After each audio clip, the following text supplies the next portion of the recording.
امیر المومنین حضرت امام علی علیہ السلام نے فرمایا، تمہارا بدترین دوست وہ ہے جو تمہیں غلط بات پر راضی کرے۔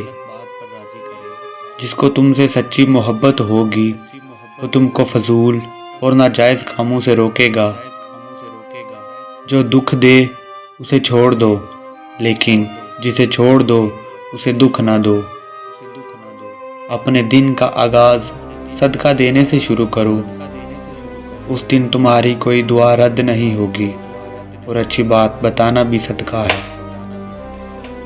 غلط بات پر غصہ آنا شرافت کی نشانی ہے، لیکن غصے کو پی جانا مومن کی نشانی ہے۔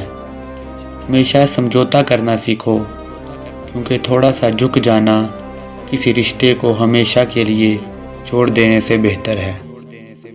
ایسے شخص کو کبھی نہ گنوانا جس کے دل میں تمہارے لیے محبت، فکر، عزت اور چاہت ہو۔ اگر رزق عقل اور دانش سے ملتا تو جانور اور بیوقوف زندہ ہی نہ ہوتے۔ جو شخص ہمیشہ تمہاری خوشی چاہے، اس کا اداس ہونا تمہارے لیے فکر کی بات ہے۔ عقل مند ہے وہ شخص جو انجام سوچ کر کام کرے۔